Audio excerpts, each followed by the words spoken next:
you can start to see the connections between those. And that's where so much of the value lies. Look at what Hmm. you can do really, really well. And then from that, what could you build from there? Like if you think about every single one of those strengths as a carbon atom, what are the bonds that you can create between those strengths? And do you end up with graphite? Do you end up with a diamond? What do you want in the end anyway? Welcome to Venture Unscripted, a podcast where we talk with founders and entrepreneurs about their journey from 0 to 1. Well, Jennifer, kicking it off, I'd love to learn a little bit more about your background and a little bit more about you, if you wouldn't mind just sharing that with us. I'd be happy to.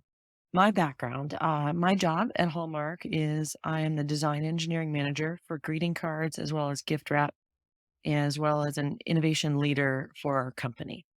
My background is really interesting. I've always been in consumer products. Consumer products are my passion. I've worked as a product engineer at Ford before moving to Hallmark. And then my husband and I own three companies in the agriculture space that we've started from the ground up. Two of those are over 10 years old now. And so I live both the innovator and entrepreneur lifestyle. That's awesome. That really probably helps you in both ways, right? I mean, seeing both sides of it where you're working at a large company like Hallmark and then being an entrepreneur as well. It definitely does. And the experiences I have on either side of that fence both influence the other in a very positive way, the successes and the failures. Hmm.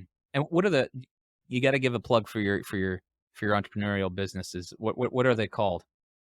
Yes, the oldest company is called Four Season Tools, and with that, we build custom greenhouse solutions for smaller scale sustainable farms, especially specializing in movable greenhouses. So, a greenhouse you can move from plot of land to plot of land to extend your season or rotate your crops growing in different soil.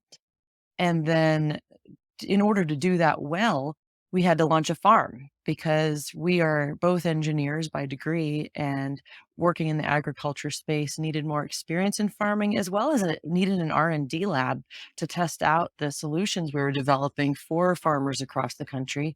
So we launched City Bitty Farm and it's in Kansas City. It's one of the largest urban farms in Kansas City and we grow microgreens year round on a couple of acres in the urban area. Hmm. Looking at the website right now, City Bitty Farm. That's awesome. So we've learned a lot through the years in launching those companies, one with a company that actually builds structures and, physical objects, and another that has a living, breathing thing that we have to nurture and take care of throughout all the holidays. Very cool. Awesome. Looks like a lot of fun. And how does that help you with things at Hallmark? Yeah, so when you start your own business, as I'm sure some of your listeners have done themselves or have done multiple times, serial entrepreneurs as we are, you have to do things with what you have. You have to work from your Mm. integral foundation. What do you have, or what do you know that you can do better than anyone else? Or how can you spin it in a way or apply it in a way that gives you an advantage over other companies that may already be in that space? And as an entrepreneur, if you can't do that, you can't thrive. 3 years, making it 3 years is the success of a homegrown business or any sort of entrepreneurial endeavor. And you can't really get there if you can't do something better or have your claim to fame. And so understanding how do you how do you offer value and uniqueness beyond what your competitors have and being really, really great at assessing honestly what those strengths are that you have. That's what we had to do as entrepreneurs to start Four Season Tools and City Bitty Farm. We had to apply the knowledge and the resources we had differently than anyone else who might be in that industry. And bringing that forward to Hallmark, that's definitely what we do as a part of the innovation process there. What's great about it is it makes us super lean, fast, and strong. It lowers the risk of the ideas that we come forward with because we've already assessed the strengths that we have and we're applying those in a way that no one else can match in that even initial launch phase. Yeah, it makes you almost think as an entrepreneur, if you've seen The Matrix where he says there is no spoon, right? It's kind of there's no box outside your comfort zone, like expand the boundaries. So that's I'd imagine that's probably a lot of overlap there with helping you on Hallmark with innovation. Definitely, definitely, and I love doing puzzles. I love solving problems and connecting dots, and when you can assess, "Here's all what all of my strengths are," and you lay them all out and even, get as tactical as drawing them on Post-its or writing it down on a piece of paper or typing it on your screen, you can start to see the connections between those, and that's where so much of the value lies. Look at what Mm, you can do really, really well, and then from that, what could you build from there? Like, if you think about every single one of those strengths as a carbon atom, what are the bonds that you can create between those strengths? And do you end up with graphite? Do you end up with a diamond? What do you want in the end anyway? Would you rather have graphite? exactly. Now, I'm looking at I pulled up your LinkedIn, and you've got it looks like the whole gamut. I mean, you've from an innovation director standpoint, so almost like working directly with from a consumer end standpoint to now on the design side with probably some human-centered design focus. Sounds like a really affords you a really wide breadth of knowledge across, hey, starting with the customer, what do they see? What do they need? Or what don't they know they need yet? To all the way to engineering. Is that what I'm seeing too? Yes, that's exactly right. So you can see there that I started out as an engineer, a product engineer, and realized very quickly that a lot of times my clients, internal or external clients, would be asking for a solution that wasn't exactly what the customer or their consumer was looking for. And it led to a passion and a breadth of experience in that human-centered design or design for experience. So instead of developing the technology that was requested, it's really about developing the experience with the correct applied technology. Mm. Can you give some examples of some of the things you guys have you've worked on at Hallmark? Sure.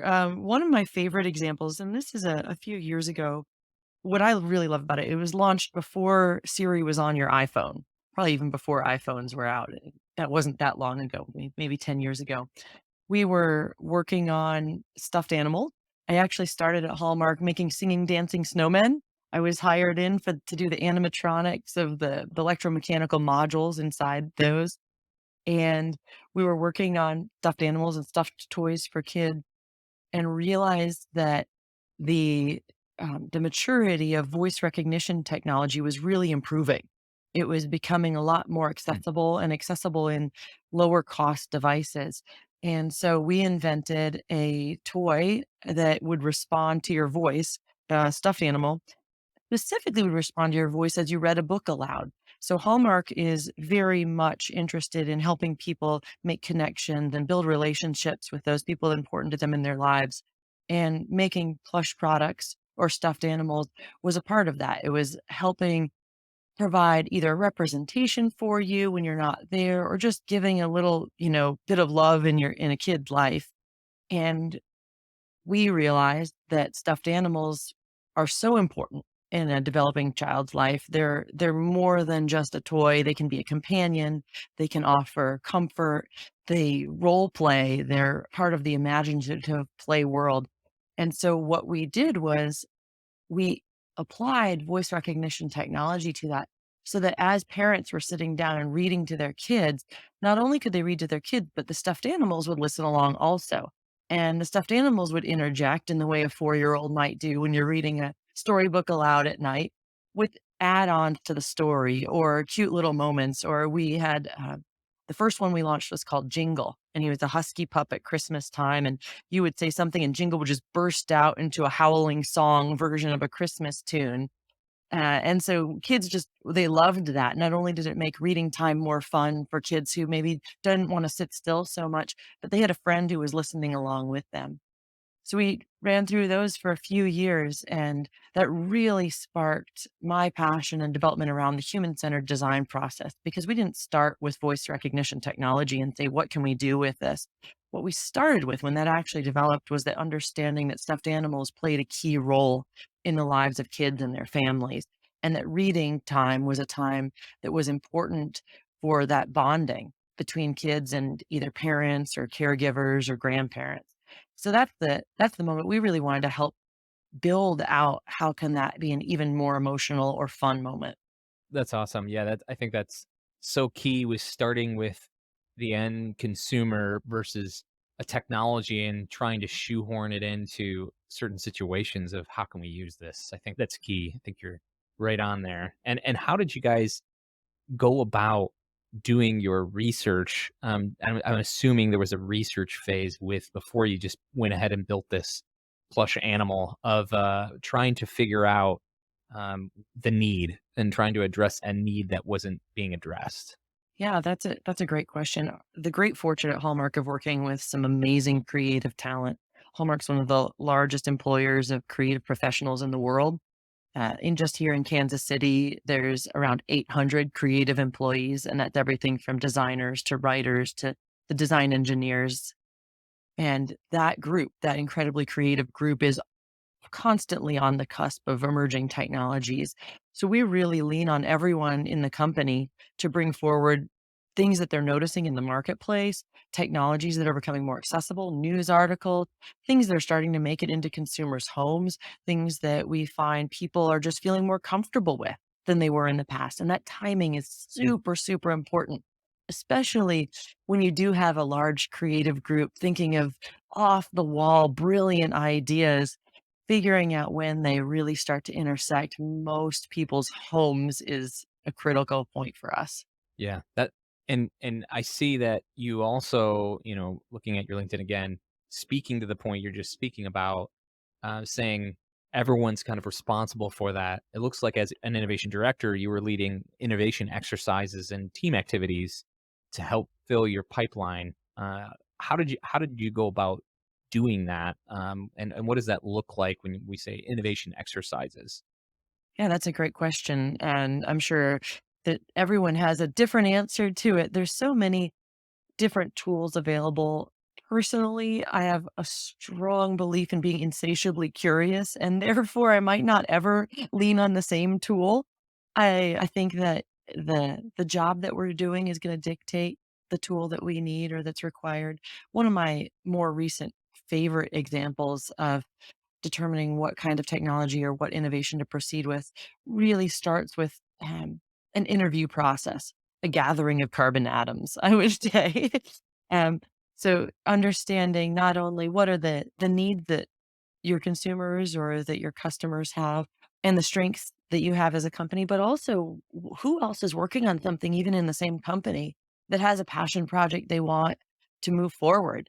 That is just as important a factor in launching innovation at Hallmark as either of the other two. The consumer needs to demand it, the technology has to be right, but we also need people in the building who are willing to work on it or champion it, or it intersects the work that they're already trying to do or the initiatives that they have in place. So my favorite exercise is to gather all of those pieces and parts together and then look at who the person is we're trying to solve for. So we knew a number of different needs. Now let's apply it to a human centered persona. And maybe that's not an actual person, but a person who embodies characteristics of the market that we're trying to solve for at any given moment. And now understand this person, what of these things would interest them? What would help them? What would work for them? And using that to map out a longer term strategy because we want every single person to be satisfied with the results that we're offering or the products or solutions. Hmm. So how do you guys take something that was in a persona, so this fake profile of a it simulates a person, right? Simulates a target market. How do you validate that with the true target market? How do you guys do that at Hallmark? Yeah, that's a great question. What we uh, what we love about our industry is that everyone loves to get a card. Our founder has said, "No one ever sends a card in anger." And so it's really, really fun to work on product that we know people are going to love to give, and so many different types of people are going to love to give those. So when we do then come up with a solution and we want to validate our target market, depending on the type of product we're talking about, we'll use any number of different consumer testing techniques that our insights and analytics partners will recommend. Everything from focus groups to quantitative consumer research surveys to ethnographic surveys, depending on what we really need to learn from that. And as I mentioned, I'm insatiably curious. So what we really need to learn is going to drive the methodology that we choose. Not always about learning, is this solution the exact thing that this consumer is looking for? A lot of times it's learning about the insight behind it or the implementation of it, or as you mentioned even earlier, the technology that's used in it. Because it's not about the technology, it's about the need that it's solving for. Very cool. Now, let's switch gears for just a second. I wanna know a little bit about some of the cool things that are going on at Hallmark. What are some of the cool things going on that you can talk about? NDAs, we'll the stuff you can't, we won't talk about that stuff, but the stuff you can. Sure. I love that you asked what are the cool things going on at Hallmark as we talk on an innovation podcast because you can define cool or innovation in so many different ways. Um, I think there's approaches that Hallmark is taking to reaching out to new consumers. There's approaches to new product, to being in new places where you can access our product. One of the things that's cool, just from a when do you think about Hallmark lens, is we have a line of cards today called Just Because. And those cards are really focused on realizing that people want to connect with other people and build their relationships in a positive way outside of it's my birthday or it's Valentine's Day. I have to get a card from my spouse or partner. And people have needs beyond that to be a good friend or be a good partner or be a good daughter or son. And so this line of just because cards really recognizes that. One of my favorite ones is just the you're a great parent card. And it says, parenting is tough, but you're tougher. On the inside it says, even if dishes go undone or laundry piles up, you will all survive because the essential ingredient is there, love. Don't worry, you're doing great. I know quite a few moms and dads in my circle I could give that to on any day, and I think they'd start crying. Yep. I definitely see that as a more of a trend because I even as a, leading a company, I see these cards and I definitely resonate with being more specific and being outside of these events like Valentine's Day, for example, of giving cards and seeing those cards that are pertinent to a lot more situations that are occurring more daily. So that makes perfect sense. Right, and it's really interesting, my husband and I, because we talk about innovation at the dinner table, he calls, our company, he calls Hallmark an emotional transfer company, and I'm like, "Oh gosh, that's so mechanical." And then other people you talk to will view Hallmark as a communication company, that we're about a communication method. If you think analogous to letters, and then the question that naturally comes up is, well, with digital communication, what's the role? Why are there greeting cards? And what we found is that greeting cards carry a completely different value than digital communication does. They play a different role in your life. And as I said, no one sends a greeting card in anger. That's not to be said for a lot of other digital communication means. So we really are focused on helping people build up those relationships, and that makes for a completely different area of innovation that needs to bridge from digital to tangible. So you asked, what are some other things, that we have going on right now that are really interesting? And I think how we're addressing that digital space is really, really cool. We just launched a week ago an app that's available in the iPhone App Store right now called Hallmark Digital Postage.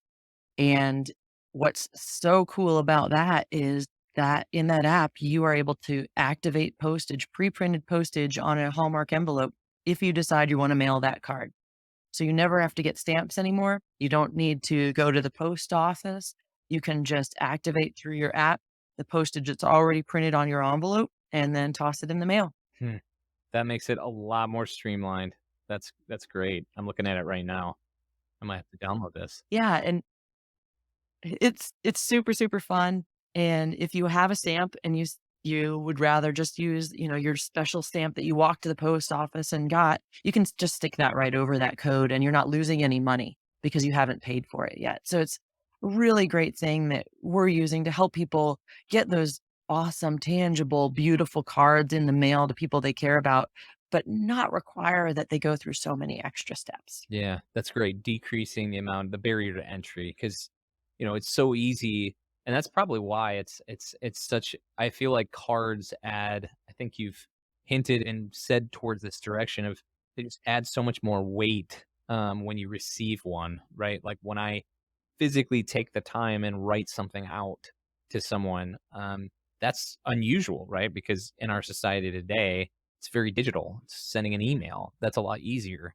Well, it takes effort for me to actually go select a card, get a card, handwrite it, get the postage, put it on there, put it in the mail. And so I think people, I think it carries a lot more weight, when Mhm. you receive a card. Yeah, and we wanna focus on those steps that are the important pieces of that process, the signing it or writing your message or, whatever it is you do if you put stickers on your envelope or on your card. Putting stamps on a card is not the thing people always look forward to the most about sending their loved one a greeting card. Right, removing the barriers to entry. I love it. That's Yep. good. I wanted to bring this up. Who knows if we'll add this in the segment or cut it, but I wanted to off the record or on the record, depending on on this is a side tangent. I've seen a piece of software that was online that allowed me to type in digital cards. Like, I've used it before to actually it hand writes it, like I type the message, and then they'll have a system where it hand writes it and then put it in the mail for me and send it to the recipient. Do you guys have anything like that at Hallmark? Yeah, we have a couple different things. We have tested in some product offerings on Amazon.com that you can have your card signed and handwritten for you. So you never actually have to physically touch the card. But it will have a handwritten message that's custom to the sentiment you want to deliver or what you want to say to the recipient. We've also done that on Hallmark.com.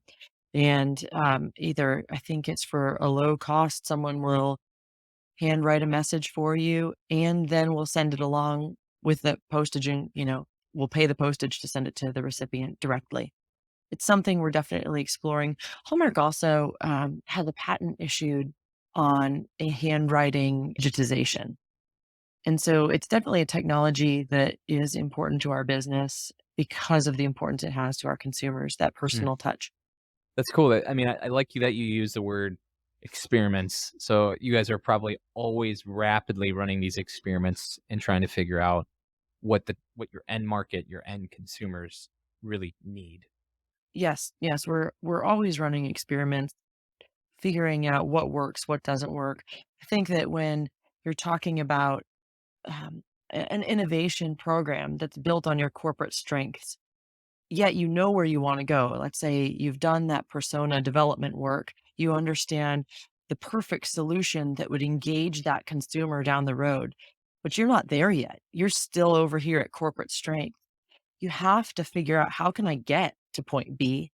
And it's usually not instantaneous. Usually what your consumers are looking for is so far beyond where you are today, just because of the exponential rate of change of technology that you have to figure out how can you build your way there? How can you connect those atoms? How can you build the bond between the solutions that you can offer today?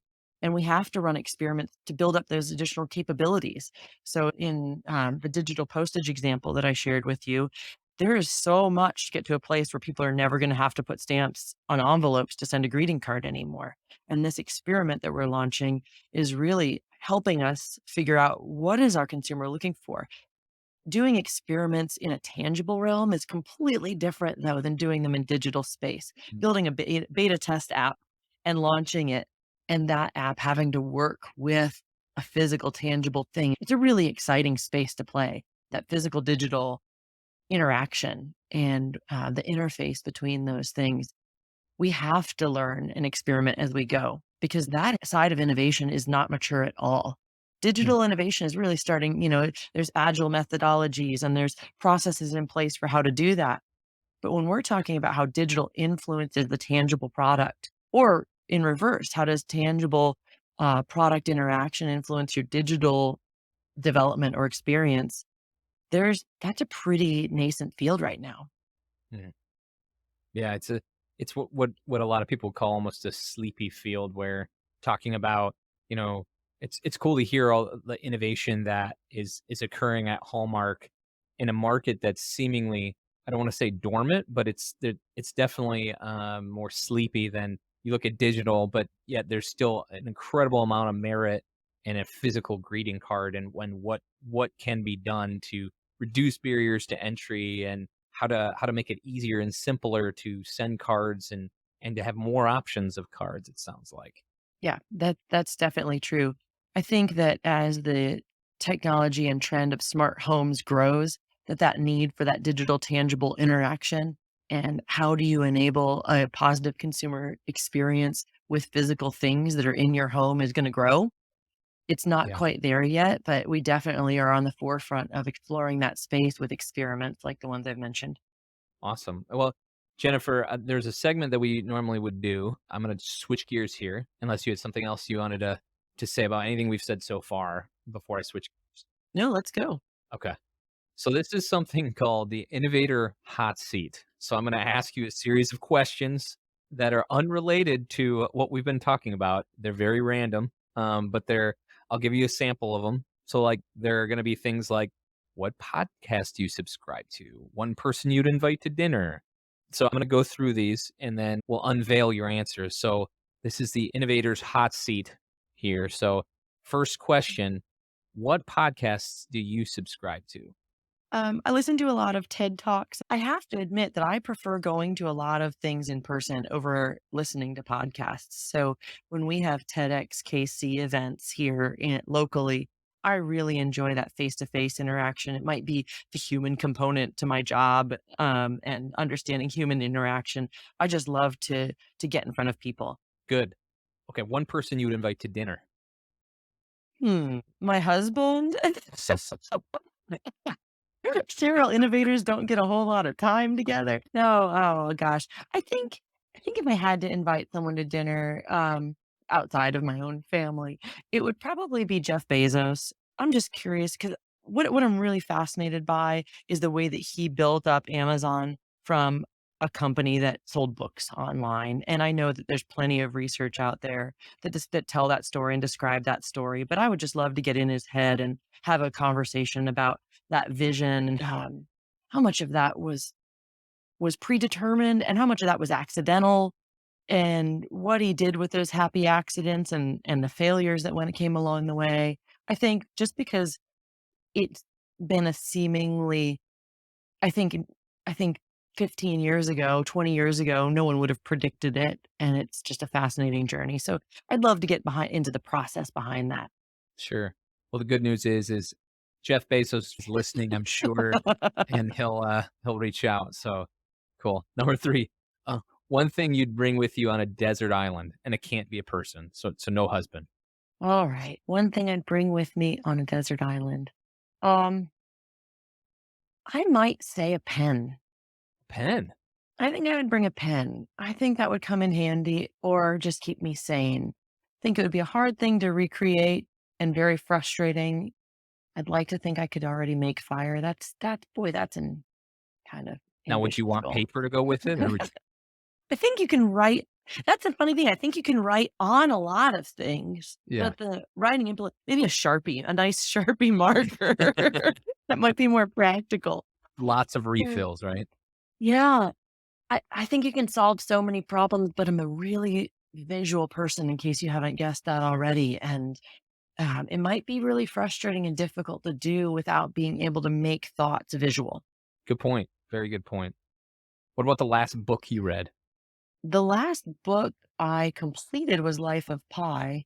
I'm in the middle of reading Loon Shots now, and that is a really fascinating innovation business book. The Mm, subtitle is How to Nurture the Crazy Ideas That Win Wars, Cure Diseases, and Transform Industries. For people with a science background like mine, it's especially fascinating because it connects physics principles to innovation process. I've had a few innovation colleagues actually recommend it to me because they feel like it illuminates some of the practices behind their successful innovation programs as well. hmm. Loon Shots. I'm gonna look that up. I have not read that book. Yeah, it's by Safi Bakal. Okay. I wrote it down. In fact, I've got it up on my Amazon right now, so I'm gonna check it out. Yeah, it's a well-written book too, fun to read. I like those. So, yeah, it looks like it. What do James Bond and Lipitor have in common, huh? So, That's the subtitle. I know, interesting. I'm gonna take a look at that. Okay, favorite place you've traveled and why? My favorite place I've traveled, I lived in Istanbul for 7 months, and there is a city in Turkey called Cappadocia, and it has I off the top of my head, that is my favorite place I've traveled.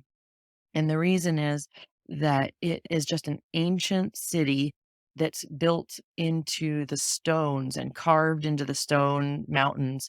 And not only are you able to visit and look at that, but they actually will tour you down through the stones into the depths of the ground. We went down at least 7 stories into the ground, into these apartments and cities that were all built into um, this softer rock.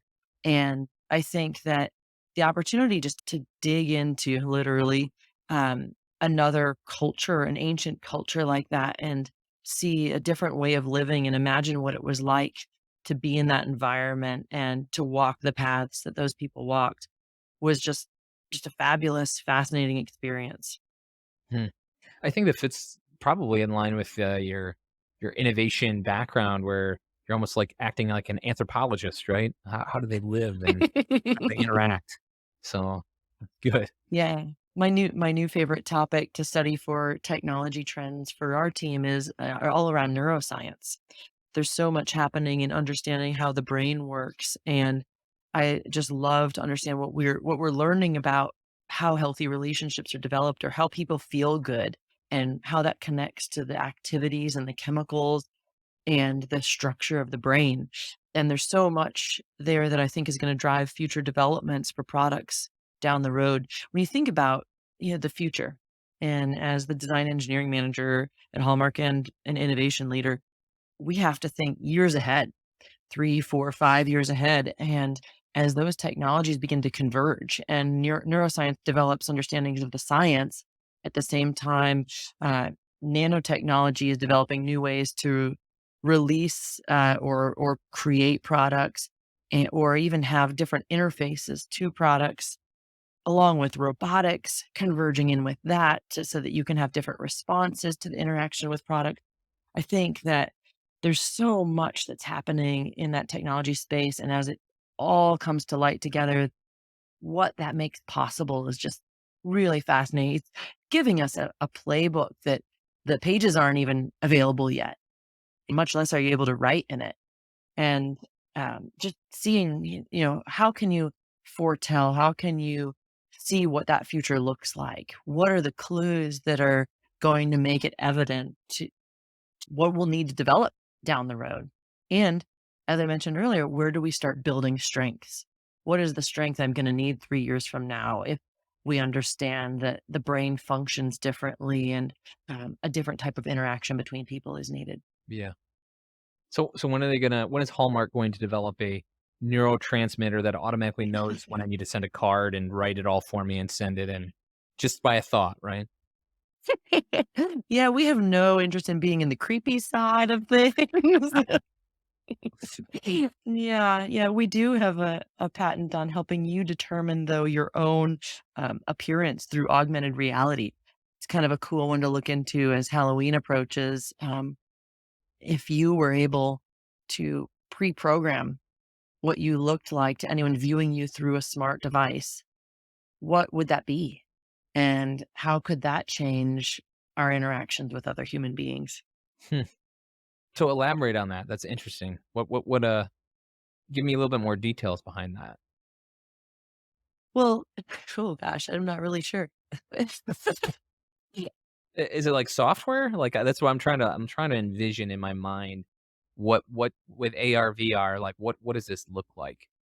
Yeah, so last year we launched some VR cards. Speaking to developing capabilities, we have some people in our building who watch the virtual reality and augmented reality landscape very, very carefully. And we saw that the interest in virtual reality was peaking and it was becoming more accessible to consumers. And we launched a greeting card with really wonderful paper mechanism built into the card that you could just tear out of the inside binding there of the card, pop up, slide your phone in, and then give someone a virtual reality experience. We didn't take anyone to Cappadocia. I'm kind of sad about that, but we did take people surfing or scuba diving or skiing, or there was another one we did with a hot air balloon ride, and you could just pop your phone in this virtual reality viewer that came in your card in an envelope in the mail, and experience one of those really great destinations. Mm. So thinking about that, we thought, well, what is the future of augmented reality or virtual reality, and what would it look like to play in that space in a strong way? And understanding that the interactions between people is so important. That's where our team did apply for this patent and get granted this augmented reality patent around modifying your personal appearance to Mm. others. Very interesting. Yeah. So the long answer to what you asked is we don't really know yet. We're building our way there. All right, next question. First thing you do in the morning. First thing I do in what? In the morning. Gosh, I wake up, open my eyes, I check my phone. I'm a total dork, a very Hey, lazy dork. if you didn't say check your phone, I think at this point I've asked that question to 4 or 5 different people, and they've said the same thing. Check my phone. So it almost becomes unusual if you're like, "Oh, you don't check your phone? Oh my goodness, wow, it's impressive." Yeah, and it differs, depending on my mood, what I'm checking. Sometimes I'm honestly just checking into a little Candy Crush. Oh, how's that going? Maybe I'll try and open my eyes if I can be incentivized with a little dopamine release through some game win. Oh, nice. And what do you do to unwind? Gosh, you know what I do to unwind? I get out of my building. I actually go hang out with my kids. My kids are 5 and 7. That's Tess and Orion, and I love to go to their Mm, school. I love to see what they're doing. I love to hang out with them and their classmates, and we love to do a lot of science fair projects, exploring, what I guess just exploring technology at a really, really early age and sharing that with other kids. I love to play. mm, If you ask me, like, what is my personal life passion? It's around play. I'll play games when I wake up in the morning, and if I'm unwinding, I could play games with my kids. Um, I think that just any form of play brings me such joy, and I use it so broadly. mm. That's good. Not a lot of people too many people overwork and don't have that balance. It sounds like that's not a problem with you. That's a very good skill to have. So, Well, you might have heard that it's also all research at the same time. Human interactions yes, are really your insight into human interaction is pretty poor if you don't spend time with humans. that's right. Very accurate. All right, what about what area of innovation interests you the most and outside of work? Outside of work, what area of innovation interests me the most? Yeah. I would say the intersection of emerging behaviors and emerging technologies and where those two paths cross. Mm, Um, when a technology is accessible, how it impacts someone's life, how it's used by people, the unintentional behaviors and uses. I think that everything in my life could be answered with an action verb. And so understanding the actions of people based on their surroundings and their environment. So the area of technology is really about emerging behaviors, emerging technologies, how they influence each other, when technologies are ready, when people are ready, and then those unanticipated things. I just love it when we don't know how someone's gonna respond to something or what they'll do or demand that we had no idea was going to be important. mm, I had an example yesterday, I'm trying to think of it. I was just talking with someone about I think we were talking about shopping and how, yes, it makes sense that when you're shopping in an aisle now you price check, or maybe you order it online because it's cheaper there and you don't need it for a few days, but you saw it in the store. What I'm really excited about with that space is what's that going to look like in the future? What we understand now about omnichannel and mobile shopping is that it's so base level functional. Price, save money, get it in time, and of course, showcasing an object there in the brick and mortar stores is so understood, so well understood. I think we've barely scratched the surface of what that's going to look like in the future. And I think there's a lot of theories out there and a lot of hypotheses I've read and listened to, but I don't think anyone really fully knows how technology is going to change that yet. Mm, very good point. Yeah, that is a fascinating area. Amazon, talking about Jeff Bezos, is definitely they're definitely disrupting a lot of different industries. So it's very interesting to see some of those changes that you're talking about and how the disruptors in the industry are shaking things up and what the future might hold. Yeah, definitely. And being in consumer goods, in the consumer goods industry, of course, that's very, very important. Yes, that's right. Well, that was it though. Any other topics that we didn't hit on, Jennifer, that you would want to hit on that have you on your list that you thought might be interesting? Oh, there is one thing, we touched on it a bit about when you ask, what kind of cool things do we have coming down the pipeline or what's new and different. And I think that something I've heard mentioned briefly on some of the other Ask an Innovator podcasts that I would reiterate is it is really important to understand what you mean by innovation. So if you are, especially if you're the person in your organization that's charged with delivering innovation, or you're, even if you're the chief innovation officer, understanding from your leadership what they actually mean by that. And you all ask it very, very well when you get innovators on this podcast. But defining that internally to your company, I think a lot of times we just operate with the understanding that we need to deliver innovation, and we don't even check back in to make sure that the innovation definition is correct. And that's just something that I've seen in our experience at Hallmark. It changes, and as it changes over time, we can be more or less successful with it. Well, how do you define innovation then? Oh, of course you'd ask that, right on the heels of that monologue. I would define innovation as either reaching new people, new consumers, or as a new product, or having something in a new place or at a new time. I think it's really easy if you do think kind of scientifically. It's about space, time, people, or product. I'll just add that one in. That's not, I think it's things could say that is. Space, time, people, or things. One of those at least needs to be new. Mm, that makes perfect sense. And do you feel like that you know, we can cut this or keep it? Do you think that Hallmark has a different definition? Hmm. I think that Hallmark defines innovation differently by the person who's asking for it, and then, by the team responsible for delivering it. Mhm. As I mentioned, with such a large creative workforce, so many people are delivering innovation at Hallmark, and that definition is definitely different for each team.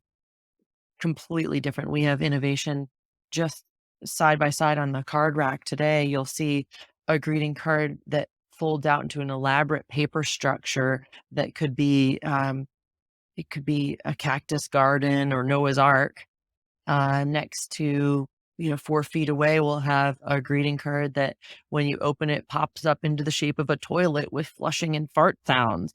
And those 2 things are so very, very different with such different enabling technologies and different skills that were needed to create them, that, they're both innovation and they're both necessary. Mm, There isn't a right answer. The only answer that wouldn't be right is something that your company or your consumer's not looking for at all. right. You don't want to build something that no one uses or wants. Yeah, if you build it, they don't necessarily come, do they? Exactly. That is not innovation. Yep. Awesome. Well, Jennifer, I really appreciate you coming on and chatting about innovation. It's been a great chat and conversation. Thank you. It's been wonderful talking with you. I appreciate the opportunity.